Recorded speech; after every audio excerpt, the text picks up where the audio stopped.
Саламатсыздарбы, құрметті оқушылар. Бүгінгі сабағымызды барлықтарыңызға сәттілік тілеймін. Психологиялық ахуал жасалайық. Сіздерде қанша зарядкамен сабаққа дайын отырсыздар? Келіп бір-бірден зарядкаларыңызды көрсетіңіздер.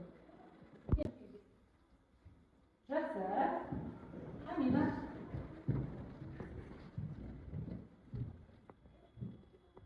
Жақсы. Амина.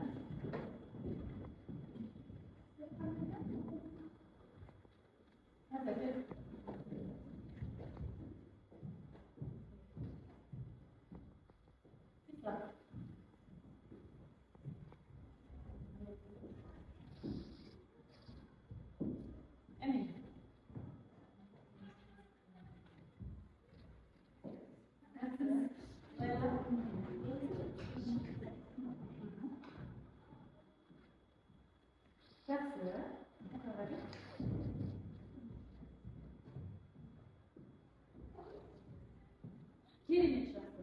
Өткен сабақты еске түсірейік. Дискриминация деген не? Иә, Аделя. Дискриминация дегеніміз ол барлық адамдарды тең көрінер, яғни біреу жоғары, біреу кемсіту. Жақсы, рахмет. Келесі сұрағымыз. Завод фабрикалардағы жұмысшылар жағдайы қалай болды? Иә? Амина.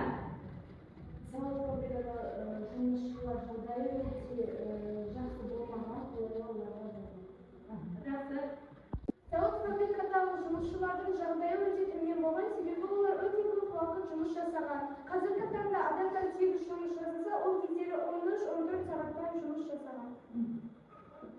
Құрметті балалар, тақтаға назар салайық. Комиксте не туралы айтылған дейді? Бұрын тауарды тек айырбастап алатын еді. Қазір қалай? Қазір қалай аламыз? Ақшаға аламыз. Тақырыбы жәрмеңке сауданың дамуы. Сатып алатындар басында жылқы болса, кейін мүйізді ірі қара сиыр малына сұраныс артты. Атақты жәрмеңкелер қайда орналасқан? 19 ғасырдың екінші Бірінші топ сіздерге сауданың неше түрі болғанын айтып өтіңіздер. Екінші топ сіздерге комиксті жалғастырасыздар, иә? Комикс не туралы екен? Ары қарай жалғастырып беріңіздер. Ғасырдағы сауда орталықтары шағын әулиеата қоянды. Ресейден алынып келген тауарларды айтып беріңіз. Киім-кешек, гүлдері, шамдар. Жақсы. Қазақ даласында қазақтар Ресейден не сатты? Мал, ері, несел. Жақсы, рахмет. Балалар, 18 ғасырда Орта Азиядан не алып келді? Қандай тауарлар алып келді, иә? Шапан, киім. Жақсы, керемет, рахмет. Халықаралық Қазақ станциясының елу 2 шақырым жерде қандай сауда орталығы ашылды? Қоянды. Өлкеде қазақтың бүкіл әлемге танымал атақты балуаны өнер көрсетті. 19 ғасырдың бірінші жартысында қазақтардың сұранысы басымырақ болды. 19 ғасырдың бірінші жартысында Ресейдің қазақтармен саудасы баламсыз айырбас түрі қой.